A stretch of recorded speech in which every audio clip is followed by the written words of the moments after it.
आज हम बात करेंगे एक और गंडमूल नक्षत्र के बारे में।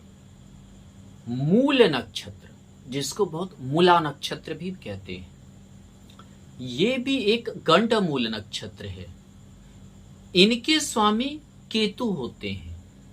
धनु राशि में 0 डिग्री से लेकर ये 13 डिग्री 20 मिनट तक होता है।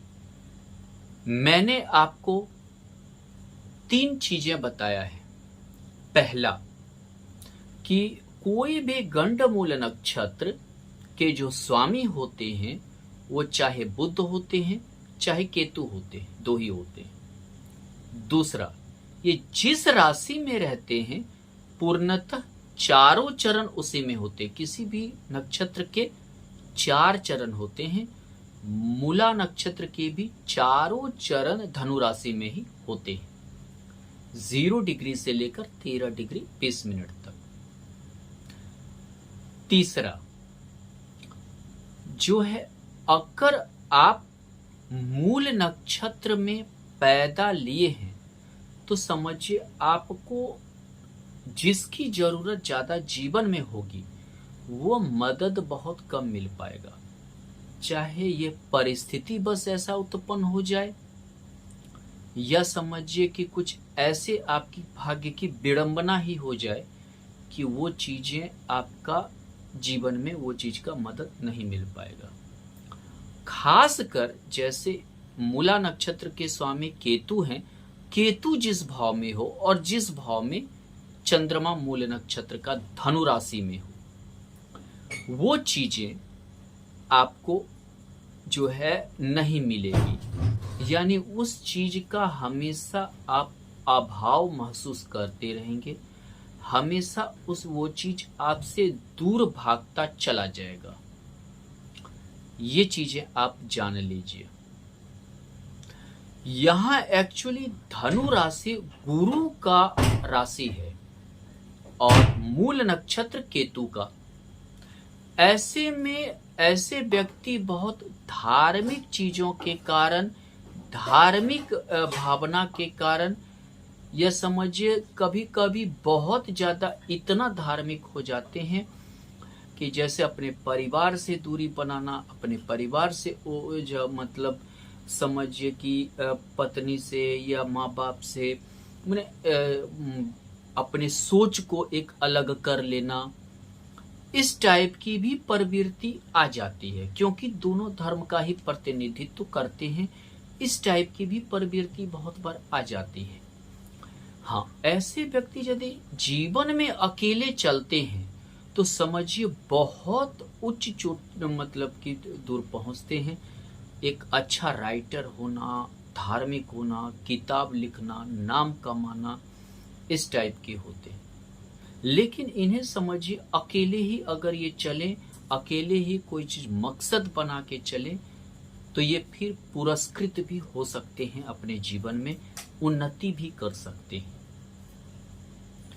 अब मैं इनके बारे में प्रैक्टिकली बात करना चाहता हूं।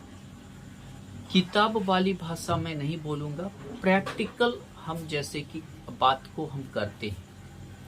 अगर आपके तुला लग्न की कुंडली हो, तृतीय भाव धनु, तृतीय भाव हुआ में चंद्रमा मूल नक्षत्र केतु के नक्षत्र का स्थित हो, तो समझिए कि आपको अपने पराक्रम का, अपने सामर्थ्य का कितना भी उपयोग कर लें, आपको फायदा नहीं मिलेगा। आपको अपने भाई बहन से कोई मदद जीवन में नहीं मिल पाएगा। उस भाव को लेकर पड़ोसी से कोई आपको मदद या संभावना आप ना रखें तो ज्यादा अच्छा है।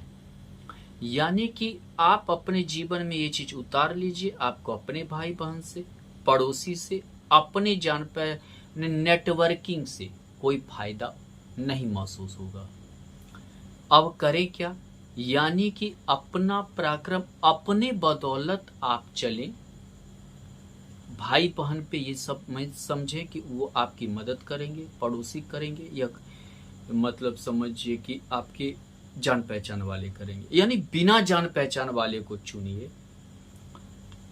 दूर दराज कहीं कुछ ऐसा आप करते हैं, यानी कि जहां जहां नया नेटवर्किंग आप तैयार करते हैं, वहां से आपको ज्यादा उन्नति होने का चांस बना रहेगा।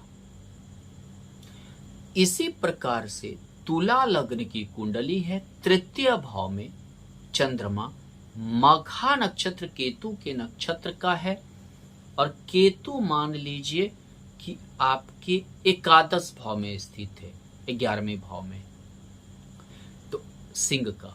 ऐसे समझिए कि आपको अपना पराक्रम जितना लगाएंगे, अपना बाहुबल के बदौलत आप लाभ नहीं कमा पाएंगे, महत्वाकांक्षा इच्छा तक पूर्ति नहीं आपकी होगी। यानी समझिए कि बहुत आदमी को सुने होंगे कि हम बहुत परे मतलब अपना जोर लगा लिए, लेकिन अपना कहीं कुछ नहीं कर सके। एक इच्छा भी कार की थी, वो भी पूरा नहीं हुआ, एक घर बनाने की थी, नहीं हुआ, कमाए भी, फिर भी नहीं हुआ। ऐसे में क्या कीजिए, आप अपनी महत्वाकांक्षा को ही उतना ज्यादा मत आगे रखिए, भगवान भरोसे छोड़िए, देखिए आपकी पूर्ति होना चालू हो जाएगा। और जितना आप महत्वाकांक्षा को आगे करेंगे, आपका कहीं कुछ नहीं होने वाला है। इसी प्रकार अगर मान लेते हैं आपका मिथुन लग्न की कुंडली है और सप्तम भाव में चंद्रमा मूल नक्षत्र केतु के नक्षत्र का है, जाहिर सा बात है पत्नी के स्थान पे है। आप पत्नी के पीछे जितना भागेंगे, उतना वैवाहिक जीवन से आप दूर चलते जाएंगे, क्योंकि केतु के कारण कभी सबकी प्रवृत्ति से, कभी आप सोचेंगे कि मतलब कि मतलब पत्नी हमें हर चीज मतलब शेयर करे, यह करे। जितना आप भागेंगे, आप वैवाहिक जीवन से दूर होते जाएंगे। आपकी पत्नी आपको जो है बेकार समझना चालू कर देगी। ये ऐसा कीजिए कि आप पत्नी को के पीछे उतना भागिए ही मत, तब देखिए वो आपसे प्रेम जताना चालू करेगी। जितना आप भागेंगे, उतना ज्यादा आपसे भागेगी। वही अगर स्त्री के कुंडली में आप जितना पति के पीछे जाएंगे, उतना पति आपसे दूर भागना चाहेगा। आप नहीं जाएंगे तो फिर उल्टा प्रेम जताना चालू करेगा। अगर आपकी मिथुन लग्न की कुंडली है, सप्तम भाव में चंद्रमा मूल नक्षत्र केतु के नक्षत्र का है और केतु एकादश भाव में स्थित है, आप जितना पत्नी की महत्वाकांक्षा इच्छा पूर्ति करने की कोशिश करेंगे, पत्नी को वो चीज उतना कम लगेगा, उतना आपको ताना देगी, उतना ज्यादा बोलेगी कि आप कहीं कुछ उसके लिए नहीं किए। ऐसा स्थिति हो जाएगा। इसी के लिए आप उतना महत्वाकांक्षा इच्छा पूर्ति करने के पीछे अपने पत्नी का मत भागे, उतना ज्यादा आप उसकी बातों पे ना चले, तो फिर आपका वैवाहिक जीवन ठीक रहेगा। नहीं तो फिर आप महत्वाकांक्षा इच्छा की पूर्ति के लिए भागते रहिए, कहीं कुछ नहीं होने वाला है और ज्यादा आपका बिगड़ेगा गंडमूल के कारण। इसी प्रकार अगर मान लीजिए आप स्त्री हैं, तो आप उतना पति का बात मत मानिए कि आप बिल्कुल एक गिलास पानी भी देने लगे, मतलब कि तुरंत कुछ बोला वो चीज ही करने लगे, उतना आपका मतलब समझिए कि दिक्कतें आएगी, उतना आपको बहुत कुछ सुनना पड़ेगा। थोड़ा उन्हें भी करने दे दीजिए, यानी थोड़ा हटिए तो ज़्यादा अच्छा रहेगा, ज़्यादा वैवाहिक जीवन चलेगी। धन्यवाद।